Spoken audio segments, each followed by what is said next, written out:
She told me she was flying to Tulum alone to figure out if we should stay together. Posted pictures to make me jealous. Waited for me to panic and chase after her. I didn't text once. The fallout destroyed her life. Hey, Mason here. I thought Layla was different at first. Like, genuinely different. I'd been through enough BS with exes who couldn't just say what they meant, you know? Girls who'd smile to your face, and then you'd find out weeks later they were pissed about something you said at dinner 3 Thursdays ago. I was done with that. So when I met Layla at my buddy's barbecue last summer, and she seemed straightforward, seemed like she actually said what was on her mind, I thought maybe this could be something real. I'm a firefighter, 26, been on the job 4 years now. My schedule's weird, 24 on, 48 off, but I make it work. I'm a guy who shows up. If I say I'm going to be there, I'm there. If I tell you something, it's the truth. That's just how I operate. My old man raised me that way. And honestly, after the last couple relationships imploded because somebody couldn't just be straight with me, I figured that's what I needed to find. Someone honest. Layla worked customer support for some tech company, taking calls all day from angry people about their broken laptops or whatever. She'd come over after her shifts and just collapse on my couch, exhausted, and I'd make dinner. Nothing fancy. I can grill a decent steak, throw together some pasta, that kind of thing. She seemed to appreciate it. Seemed to appreciate me. We'd watch TV, talk about our days, and it felt easy. Normal. I started thinking long-term pretty quick, honestly. Started thinking maybe this was the one where I wouldn't wake up one day and find out she'd been lying about how she felt for 6 months. But then the arguments started. Small stuff at first. I'd forget to text her back during a shift because, I was literally inside a burning building, and she'd get upset. Fair enough, I guess. But the way she'd handle it, man, that's where it got weird. She wouldn't just say she was annoyed or worried. She'd go straight to this place where she'd tell me maybe we shouldn't be together. Maybe this wasn't working. Maybe she should just end it now before it got worse. I started walking on eggshells. You know that feeling? We are constantly calculating what you say, how you say it, making sure you don't set something off. I hated it. It reminded me of my ex, the one who'd play these weird mind games where she'd get mad and then deny she was mad, and I'd spend days trying to figure out what I'd done wrong.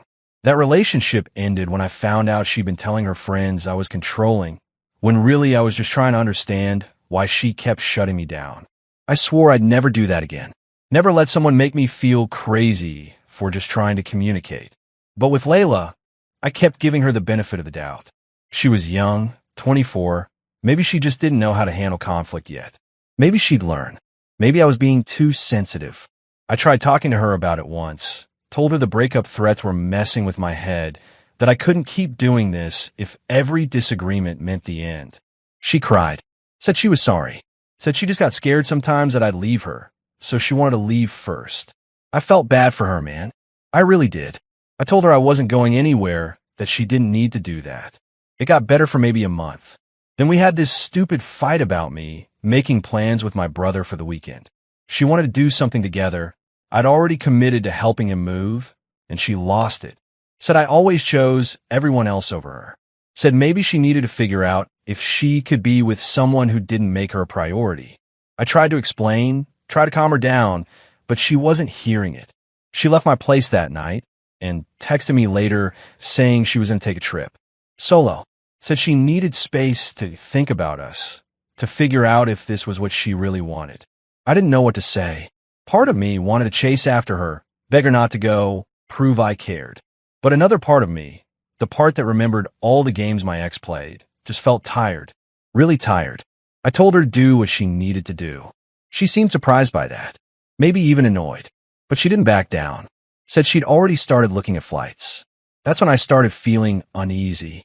Not sad, not worried she'd actually leave. Uneasy, like something was off about the whole thing. Like this wasn't about needing space. This was about something else entirely. Hey there, I'm Layla. I know what people probably think. That I was being dramatic, or whatever. But they don't get it. They don't know what it's like to watch someone slowly stop caring, to feel them pulling away inch by inch until one day you look up and they're gone. That's what always happens to me. Every single time. So yeah, Maybe I test things. Maybe I push a little to see if they'll push back, if they'll fight for me. Is that so wrong? Mason seemed perfect at first. Stable job, decent guy, actually wanted something serious. My last boyfriend, Kyle, started out the same way. Super attentive, always texting, making plans. Then after about 6 months, he just faded. Took longer to respond. Canceled dates. Told me he needed space. 2 weeks later, I saw him on Instagram with some girl from his gym, looking happy as hell. Before Kyle, there was Derek, who straight up ghosted me after 8 months together. 8 months! Just stopped responding one day, like I'd never existed. And before Derek was Matt, who told me he loved me and then moved across the country without even discussing it with me first. Found out through Facebook.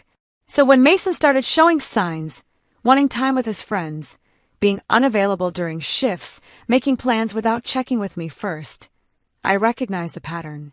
I could feel him starting to drift. I wasn't about to just sit there and let it happen again. I work customer support. I spend 8 hours a day on the phone with people who lie to me about why they broke their devices, who scream at me over things I can't control, who blame me for every problem in their lives. I come home exhausted, emotionally drained, and the one person who's supposed to care about me is off doing his own thing. Not even asking how my day was half the time. I'd bring it up and he'd apologize, but it didn't change.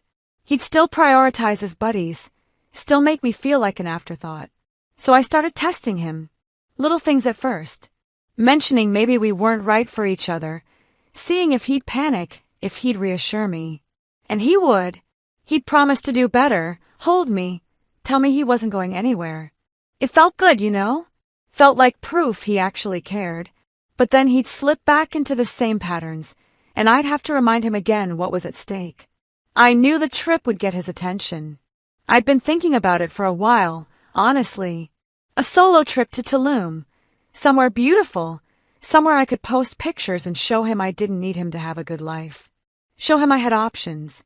I'd seen my friend Bree do something similar with her boyfriend last year when he was taking her for granted. She went to Costa Rica by herself, posted all these photos looking amazing, and suddenly he was blowing up her phone begging her to come home. They're engaged now. So it works. When Mason and I fought about him choosing his brother over me, I knew it was time. I told him I was taking a trip, that I needed to think about us. I expected him to freak out. Expected him to ask where I was going, beg me not to leave, promise he'd cancel his plans with his brother. Instead, he just said okay. Told me to do what I needed to do. Just like that. Like he didn't even care. That threw me off, but I figured he was just processing. Guys take longer sometimes to realize what they're losing. I started researching flights, looking at hotels, planning the whole thing. I didn't tell him any details because honestly, I wanted him to sweat a little. Wanted him to wonder where I'd be, who I'd meet, what I'd be doing. Maybe then he'd realize he couldn't just take me for granted. I booked a week at this boutique hotel I found on Instagram. Wasn't cheap. I had to put it on my credit card, stretch my budget pretty thin, but it'd be worth it. I imagined him seeing my posts, seeing me living my best life without him, and finally understanding what he stood to lose. I imagined him calling me, texting me, maybe even showing up at the airport to stop me from leaving. Romantic, right? Like a movie. I told a couple friends what I was doing. My roommate Jess thought it was genius. She'd been there when Derek ghosted me, held me while I cried for weeks, and she was all for making Mason work for it. My friend Aisha was more hesitant, said it seemed manipulative, but she came around when I explained the whole pattern, how Mason was already checking out. She agreed he needed a wake-up call. The week before the trip, I barely heard from him. He texted a few times, casual stuff, asking about my day. But he didn't ask about the trip. Didn't ask when I was leaving, or where I was going. Didn't try to stop me. Part of me got nervous, but I told myself he was just playing it cool. Guys do that sometimes.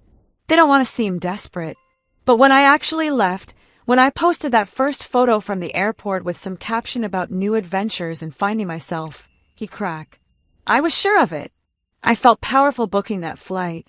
Felt like I was finally taking control, instead of just waiting around to be abandoned again. This time I'd be the one calling the shots. This time I'd make him prove he wanted me. And if he didn't, well, then I'd know for sure he was like all the rest, and at least I'd have a vacation out of it. I didn't check her Instagram right away. Honestly, I was trying not to think about the whole thing. I picked up extra shifts, helped my brother move like I planned, hit the gym harder than usual, kept myself busy. But then one of the guys at the station, Tony, asked if Layla and I were doing okay. Said he'd seen some posts that seemed weird. That's when I looked. She was in Mexico. Tulum, apparently. Pictures of her on the beach in a bikini, cocktails, sunset shots with captions about independence and self-discovery and not needing anyone's validation. Real subtle, you know? The kind of posts they're clearly meant for one person to see. And I just sat there staring at my phone in the station kitchen, feeling this weird mix of anger and relief. Anger because it was so obvious what she was doing. Relief because I finally had clarity. This wasn't about needing space. This was a game, a test. She wanted me to lose my mind, blow up her phone, beg her to come back. And the messed up part? A few months ago, I might have panicked and played right into it, because I would have thought that's what you're supposed to do when someone you care about pulls away. But I've been down this road before. Different scenery, same destination. My ex, the one I mentioned earlier, Sarah, she used to do stuff like this. Not trips, but tests. She'd pick fights out of nowhere, say we were done, then wait to see how hard I'd grovel. And I did grovel, man. For months. I bent over backwards, trying to prove I loved her, trying to show her I was committed, and it was never enough. Because the problem wasn't me. The problem was she needed the drama, needed the chaos, needed me to chase her to feel wanted. When I finally stopped, when I finally said I wasn't doing it anymore, she told everyone I'd given up on her, that I hadn't fought for the relationship.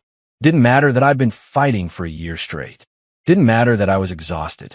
A few days in her trip, my buddy Chris came over with some beers. We were sitting on my porch, and he brought up Layla, said he'd been talking to his girlfriend Megan, who was friends with Layla's roommate. Apparently, Layla had told multiple people about this trip, framed it as this big power move to make me realize what I'd lose. Chris looked at me like he felt bad for me, and I just shook my head, told him I was done. It's weird how clear things become when you step back from them. All those fights, all those threats, all those ultimatums, none of it was about the actual issues. It was about control, about keeping me off balance, about making sure I was always proving myself, always chasing, always afraid she'd leave. That's not love. That's not even close to love. That's just exhausting. I thought about texting her, telling her we were done, but honestly, I didn't know her that. She'd already told me she was thinking about leaving. She was the one who went to Mexico to test me. So I just let her have her trip, let her post her photos, let her wait for me to react. And I didn't. When she got back, she texted me asking if we could talk. I called her instead of texting back because I'm not a complete asshole. Told her over the phone that I thought we wanted different things, that I needed someone who didn't threaten to leave every time things got hard, that I couldn't be in a relationship where I was constantly being tested. She got upset, said I was giving up on us, said she just needed space and I was being unfair. I didn't argue with her, just told her I hoped she found what she was looking for, and that was it. My friends were proud of me. Tony actually clapped me on the back the next shift, said it was about time I stopped letting someone mess with my head. Chris's girlfriend Megan told me I'd made the right call. Even my brother, who usually stays out of my relationship stuff, said I seemed lighter after. And I was. I felt like I could breathe again. Like I didn't have to constantly monitor everything I said or did. Like I could just exist without it being a problem. Few months after we broke up, I started hanging out more with Megan's friend Zoe. She was in our group, always around at parties and dinners, and we'd talked before, but never really connected. She was older than Layla by a few years, worked as a teacher, seemed to have her life together. We started grabbing coffee, then dinner, and it just felt easy, natural. No games, no tests, just two people enjoying each other's company. 6 months later, we were officially together. And yeah, I knew it might be awkward since Zoe ran in the same circles as Layla, but honestly, I wasn't going to avoid being happy just to make someone else comfortable. He didn't call. Not once during the entire trip. Not even a text asking if I was okay. I kept checking my phone between margaritas and beach walks, waiting for his name to pop up on my screen, and nothing. By day 3, I started panicking. Posted more pictures, better captions, made sure I looked incredible in every single shot. Still nothing. By day 5, I was barely enjoying myself, just obsessively refreshing Instagram to see if he'd liked anything, viewed my stories, given any sign he cared. Radio silence. When I got home, I had $2,200 on my credit card and a sinking feeling in my stomach. I texted him that we needed to talk, trying to sound casual, and he called me within an hour. I thought that was a good sign. Thought maybe he'd been waiting for me to reach out first, playing some game of his own. But then he started talking, and I realized I'd miscalculated everything. He said we wanted different things. Said he couldn't be with someone who kept threatening to leave. Said he was done. I couldn't believe it. I'd been so sure he'd come crawling back. So sure the trip would remind him what he had. Instead, it just gave him permission to walk away.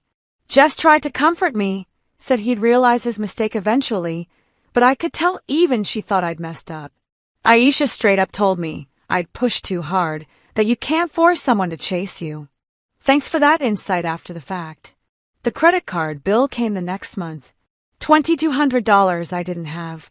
I was already living paycheck to paycheck, barely covering rent and groceries on my support agent salary, and now I had this debt hanging over me. I picked up extra shifts, worked weekends, ate ramen and cereal for dinner most nights. Every time I transferred money to pay it down, I got angrier. At Mason for not reacting the way he was supposed to. At myself for thinking this would work. At Kyle and Derek and Matt for messing me up in the first place. Work got harder too. I was already burned out from dealing with angry customers all day, but now I was doing it constantly, no days off, and I could feel myself snapping more. Getting shorter with people. Crying in the bathroom on my breaks. My supervisor pulled me aside twice to ask if I was okay, and I lied and said I was fine. But I wasn't fine. I was drowning, and I had no one to talk to about it because the only person I'd been talking to about everything was Mason, and he was gone. Then about 4 months after the breakup, Megan invited me to her birthday dinner. I almost didn't go. I'd been avoiding group stuff because I knew people probably talked about me, and Mason probably had opinions about what happened. But Megan and I had been friends since college, and I didn't want to lose her too, so I went. And that's when I saw them. Mason walked in with Zoe. Zoe, who I'd known for 3 years through Megan. Zoe, who'd been at parties where Mason and I were together. Zoe, who'd smiled to my face while apparently waiting for her chance. They looked comfortable together. Happy. He had his arm around her waist, and she was laughing at something he said, and I felt like I was going to throw up. I excused myself and hid in the bathroom for 20 minutes trying to compose myself. When I came back out, they were sitting at the table with everyone else, and I had to sit there through appetizers and dinner making small talk while watching my ex-boyfriend be affectionate with someone I knew. Someone in my friend group. Chris's girlfriend asked how I'd been, and I said great, busy with work, and she nodded, but I could see the pity in her eyes. Tony's girlfriend mentioned she'd just gotten back from Cancun and asked if I'd been there, clearly knowing I'd been to Tulum, clearly fishing. I said yes and changed the subject, but my face was burning. The worst part, everyone was nice to me. Painfully nice. Like they felt sorry for me. Like I was this fragile thing they had to handle carefully, while Mason and Zoe just got to be normal. Got to laugh and talk and exist without tiptoeing around anything. I left early, claimed I had an early morning, and cried the whole drive home. After that, I started declining invitations. Told Megan I was swamped with work. Told Aisha I wasn't feeling well. Came up with excuses for every party and dinner and hangout. Because I knew he'd be there. And I knew she'd be there. And I knew everyone would watch me watching them and feel sorry for me, and I couldn't handle it. Eventually, people stopped inviting me. Not maliciously, just naturally. I'd said no enough times that they figured I didn't want to come. A year after I'd tried dating a little bit, but nothing stuck. Guys would seem interested and then fade. Same pattern as always. And I didn't have the energy to chase them or test them or figure out what I was doing wrong. I'd see Megan occasionally for coffee, Just the two of us. And she'd mentioned in passing that Mason and Zoe were getting serious. Moving in together. Talking about the future. And I'd smile and say that was nice and change the subject, but inside I was screaming. I kept thinking about that trip. About how sure I'd been that it would work. About how confident I'd felt booking that hotel, planning those posts, imagining his reaction. I'd been so convinced I was taking control, proving my worth, making him see what he'd lose. Instead, I'd just proved that I didn't trust him, that I'd rather play games than communicate, that I value the performance of being wanted more than actually building something real. And it cost me everything. The relationship, the money, the friends, the life I'd been building. All of it gone because I needed him to chase me instead of just believing him when he said he wasn't going anywhere.